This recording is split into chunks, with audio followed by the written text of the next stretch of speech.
جی بسم اللہ الرحمن الرحیم۔ آج شروع کے لیسن کی ریکارڈنگ بھول گئی تو تلاوت میں کر چکی ہوں۔ ابھی ہم ترجمہ کرنے لگے ہیں۔ تو آیات نمبر 65 سے 69 ہیں سورۃ البقرہ کی، تو ترجمہ دیکھ لیتے ہیں۔ وَلَقَدْ وا اور کا معنی رکھتا ہے۔ لقد جو ہے وہ ان الفاظ میں سے ہے جو کہ تاکید کا معنی دیتے ہیں۔ کچھ کلمات جو ہیں وہ تاکید کے لیے آتے ہیں، لقد ان میں سے ایک ہے۔ تو اور البتہ تحقیق، علم تم جان لیا تم نے، علم تم جان لیا تم نے، الذین ان لوگوں کو جو اعتدوا جنہوں نے زیادتی کی یا حد سے نکل گئے۔ اس کا روٹ جو ہے وہ عین دال واو ہے۔ عدو کہتے ہیں کہ کسی چیز میں حد سے نکل جانا ٹھیک ہے۔ تو یہ جو فارمیشن اس کی جو ہے تا جو بیچ میں آ رہا ہے، یہ ایک خاص باب کا تا ہے جو کہ ہم انشاءاللہ تعالیٰ پھر جب آگے چلتے جائیں گے تو وہ بھی ہم انشاءاللہ تعالیٰ پڑھیں گے۔ اعتدوا جنہوں نے زیادتی کی، من جو ہے حرف ہے، ہم نے پڑھا تھا، اور کم ضمیر ہے، منکم تم میں سے، فی پھر حرف ہے، فی السبتی فی میں کا معنی رکھتا ہے السبتی، سبتی جو ہے یہ ہفتے کے دن کو کہتے ہیں، ٹھیک ہے، جو سیٹرڈے جسے ہم کہتے ہیں، تو یہ ہفتے کا دن جو ہے السبت، اس کو عربک میں السبت کہتے ہیں۔ فی السبتی ہفتے کے دن، فقلنا تو کہا ہم نے، پس یا تو کا معنی رکھتا ہے، قلنا ہم نے کہا، تو کہا ہم نے، لہم ہو جاؤ ان سے، لہم ان سے، کونو ہو جاؤ، قیرادتن قیرادتن جو ہے وہ بندر کے لیے آتا ہے، بندر کو کہتے ہیں قیرادہ، خاسئین ذلیل و خوار، یعنی کہ ان کو اس واقعے کا ہم سب کو پتہ ہے، قیرادتن خاسئین کہ تم بندر ہو جاؤ، ذلیل و خوار، کہ بندر کی حرکتیں اور جو فزیک اور وہ سارا جو ہے ایک انسان ہونے کے ناطے ایک نہایت ہی تذلیل کا باعث ہے۔ فَجَعَلْنَاهَا، اچھا یہ دونوں الفاظ جو ہیں تھوڑے سے اس میں الفاظ آئیں گے جو آپ نے پہلے نہیں پڑھے، جس میں السبت ہے، قیرادتن بھی اور خاسئین، ٹھیک ہے، یہ تینوں جو ہیں عربک ہیں۔ فَجَعَلْنَاهَا پھر یا تو جعلنا جو ہے وہ نکالنا، بنانا، ان معنوں میں آتا ہے۔ فَجَعَلْنَا تو بنایا ہم نے، اس کو پیچھے جو واقعہ گزرا ہے اس کی طرف اشارہ ہے۔ فَجَعَلْنَاهَا تو بنایا ہم نے اس کو، نکالن جو ہے یہ بھی پیور عربک ورڈ ہے اور اس کا مطلب ہوتا ہے باعث عبرت۔ فَجَعَلْنَاهَا پس بنایا ہم نے اس کو، نکالن عبرت، لما اس کے لیے جو، بین یدیہا جو ہے یہ ایک عربک محاورہ ہے جو کہ بینا کا مطلب ہوتا ہے درمیان، یدیہا تم دونوں ہاتھوں کے، اس کے دونوں ہاتھوں کے درمیان، ٹھیک ہے، اس کا لفظی مطلب جو ہے وہ یہ بنتا ہے، لیکن اس کو ہم جب محاورتاً بولتے ہیں تو کہتے ہیں جو سامنے تھا، کیونکہ جو آپ کے دو ہاتھوں کے درمیان میں ہوتا ہے وہ آپ کے سامنے ہوتا ہے، تو اسی لیے عربک میں یہ اس طرح سے اس کا یہ جو محاورہ ہے استعمال ہوتا ہے، اردو میں ہم اس کو کہیں گے کہ جو سامنے تھا۔ وما خلفہا اور جو پیچھے تھا، خلف پیچھے کے معنوں میں آتا ہے، بعد میں آنے والوں کے لیے آتا ہے، تو خلفہا جو اس کے پیچھے تھا، وموعظۃً اور باعث عبرت یا نصیحت، عبرت نہیں موعظہ کہتے ہیں، واعظ سے ہے نصیحت، باعث نصیحت، للمتقین متقیوں کے لیے۔ وَإِذْ قَالَ اب یہ ایک واقعے کی طرف اشارہ ہے، انشاءاللہ تعالی ہم اس کے تفسیر میں دیکھتے ہیں۔ وَإِذْ قَالَ، اور جب کہا موسیٰ علیہ السلام نے، لِقَوْمِهِ، اپنی قوم سے، ٹھیک ہے، یہ کی ضمیر ہے، ہم نے اس کا ترجمہ پڑھا ہوا ہے کہ ایک معنی اس کا اپنے، اپنی اور اپنے کے لیے بھی آتا ہے۔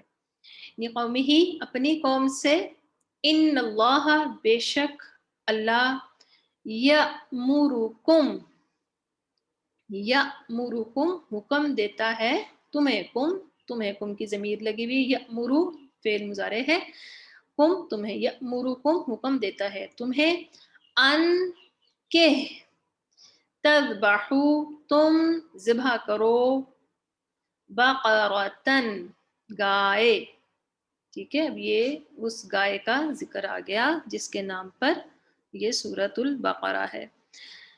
قالو، انہوں نے کہا، اتتخذنا، اخذ ہم نے بہت دفعہ پڑھا، مختلف معنوں میں آتا ہے، بنانا، پکڑنا، ان معنوں میں آتا ہے۔ اتتخذنا، کیا تم بناتے ہو ہمیں، اتتخذو، آ جو ہے یہ حمزہ استفہام ہے، سوالیہ معنی رکھتا ہے، آ کیا، تتخذو تم بناتے ہو، نا ہمیں، حضوا، حضون اور حضوا یا استہزاء جو ہے یہ مذاق کے معنوں میں استعمال ہوتا ہے، اردو میں بھی ہم استہزاء کا لفظ استعمال کرتے ہیں، تو حضون مذاق کو کہتے ہیں۔ قالو، انہوں نے کہا، کیا تم مذاق کر رہے ہو ہم سے، یا کیا تم ہمارا مذاق بناتے ہو؟ وقت کے نبی کے ساتھ وہ کیسا معاملہ کر رہے ہیں، آپ دیکھیں کہ ایک نبی جو ہے وہ وہی کہتا ہے جو اس کو اللہ کا حکم ہوتا ہے، اور وہ اس کو کیسے لے رہے ہیں۔ قالا، انہوں نے کہا، اعوذ باللہ، میں پناہ مانگتا ہوں اپنے رب کی، ان کہ اکونا، میں ہو جاؤں، من الجاہلین، جاہلوں میں سے، کہ اور یہ بہت خوبصورت دعا ہے، خصوصاً اس وقت کہ جب آپ سے کوئی ایسا بندہ جو کہ نامناسب بات کرے تو آپ یہ دعا اس وقت پڑھ سکتے ہیں، اعوذ باللہ ان اکون من الجاہلین۔ قالو، انہوں نے کہا، ادعو، ٹھیک ہے، ادعو میں نے اب اس لیے ادعو کہا ہے کہ یہ پہلے جو جو الف ہے یہ حمزہ وصلی ہے، ٹھیک ہے، اور اب جب میں نے اس کو علیحدہ سے پڑھنا ہے تو پھر میں تیسرے حرف کی حرکت کو دیکھ کر اس پر پیش لگا دوں۔ اگر میں پیچھے سے ملاؤں گا تو پھر میں کہوں گی قالو دعو، ٹھیک ہے، لیکن جب میں نے علیحدہ پڑھا تو میں نے قالو کہا ہے اور ادعو۔ قالو، انہوں نے کہا، ادعو، دعا کیجئے، لنا، ہمارے لیے، ٹھیک ہے، قالو ادعو، دعا کرو ہمارے لیے، کہ نبی کے ساتھ کیسے بات کر رہے ہیں، رب کا، اپنے رب سے، ٹھیک ہے، یہ والا یہ الفاظ پہلے بھی پیچھے بھی گزر چکے ہیں، ہم نے پڑھا تھا جہاں پر وہ سبزیوں کی اور وہ ساری بات ہوئی تھی نا، تو یہ نہیں کہہ رہے، اپنا رب نہیں کہہ رہے، مطلب موسیٰ علیہ السلام کو کہہ رہے ہیں کہ آپ کا رب، آپ اپنے رب سے بات کریں، ہاں، مطلب یہ نہیں کہہ رہے کہ ہم سب کا رب۔ قالوا ادعوا، انہوں نے کہا دعا کرو، لنا، ہمارے لیے، پھر روب بھی ڈال کے کہہ رہے ہیں کہ ہمارے لیے کرو، ربنا، اپنے رب سے، یبین، یبین جو ہے یہ بینہ سورۃ البینہ بھی ہے، اور بینہ جو ہے، بین جو ہے یہ دلائل، واضح، روشن، بیان کرنا، ان سب معنوں میں یہ آتا ہے۔ یبین، وہ بیان کرے، یا ٹھیک ہے جو ہے وہ مذکر غائب کی ہے، یبین، وہ بیان کرے، لنا، ہمارے لیے، لنا، ہمارے لیے، ما ہیا، وہ کیا ہے، ما ہیا، وہ کیا ہے، قالا، اس نے کہا، اب قالا سے مراد یہاں پر اللہ تعالیٰ کی طرف اشارہ ہے کہ موسیٰ علیہ السلام نے پوچھا اور پھر اللہ تعالیٰ نے جواب دیا۔